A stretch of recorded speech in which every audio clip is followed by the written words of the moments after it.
I will tell you a tale that has to be told, of myth, a misty stored story, words of old. 'Tis about a greedy sorcerer and a truthful wise wizard I know. It was a long time ago, before there was an alphabet and people could read. There were people known as the Magi. Some called them magicians. The Magi wanted to understand the world in which they lived in, so they studied the sun and the moon and all of the stars and the planets. And they made up symbols for the planets. The circle with a dot was the sun, and so on and so on. And when they did experiments, they used these symbols to represent processes in their alchemy. When the people saw that the Magi could read these symbols, they called it the spelling of the Magi, or magical spells. The Magi also studied the source of forces, and some people called them sorcerers. Some people called them wizards because they were wise. Unfortunately, there was a smart but bad, greedy sorcerer, and one day he came to the village center and loudly threatened, "I have the power to make the sun go dark." And as the people gathered round, he waved his magic wand at the sun and said, "Abra cadabra," which meant, "So I speaketh, so shall it be." And soon the sun did slowly begin to get dark. And the people were terrified and began crying because they knew without the light of the sun it would be very cold and their crops would die and they would starve. And then the evil sorcerer commanded, "Bring me all your gold and I will bring back the sun." And in fear the people quickly began to run and get their gold. But then a good wizard stepped out of the crowd and said, "Wait! He is a bad sorcerer, and he is tricking you. He does not have the power to blacken the sun.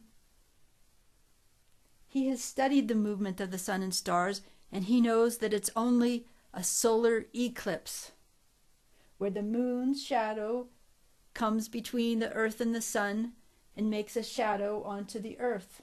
And then the good wizard warned, "Do not look up at this eclipse until the sun is totally black. I will tell you when it's okay to look. And I assure you, if you just wait, the sun will shine again." And the people believed the good wizard. And soon, on the horizon, they saw the big, black, dark shadow of the moon coming. And it grew very cold, and it was dark as night. And then the wizard said, "Okay, now you can look up." And when they looked up, it was dark as night, and they could see all the stars in the sky. But amazingly, in the center was a shimmering, golden, waving halo, and it looked like a crown on the sun. And it was called the sun's corona. And then the wizard said, "Okay, now look away." And the people believed him. And then soon the shadow passed and the sun came again.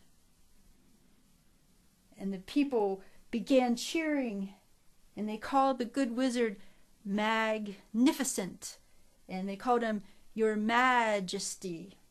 And they began cheering and dancing, and they wanted to have a big party in his honor, and they began preparing a big feast and celebrating with a bonfire. And the party went on into the evening. And they were so thankful for the good wizard for telling them the truth. But then later that night, the good wizard surprised them again. He went off into the shadows, and he came back, and suddenly, pow, pow, pow, gorgeous, beautiful, colorful fireworks went off in the sky, and the people were amazed again, and they said, "He truly is magic." But the good wizard, who was always truthful, said, "No, my friends, I just studied how to mix various powders together and made a potion." And the people loved the fireworks so much that they asked him if he would trade them fireworks for their gold. And he agreed. And soon he became rich. And after a couple days, the people of the village asked him to be their king, because he was good, truthful, and honest. And the good wizard agreed, and he gave them back their gold. But then they made him a crown out of gold with 12 rays, just like the sun. And they said that the crown represented doing things in light and truth, just like the sun gives freely to all the people. And then the good wizard showed them one more good thing. He showed them how they could orient their houses to either gain solar energy or keep the heat of the sun out. And he ruled his village in truth and justice for all. And today, my friends, we have many sorcerers and wizards among us, but we call them scientists. And still their knowledge can be used for either bad trickery and selfish greed, or good and truth for all.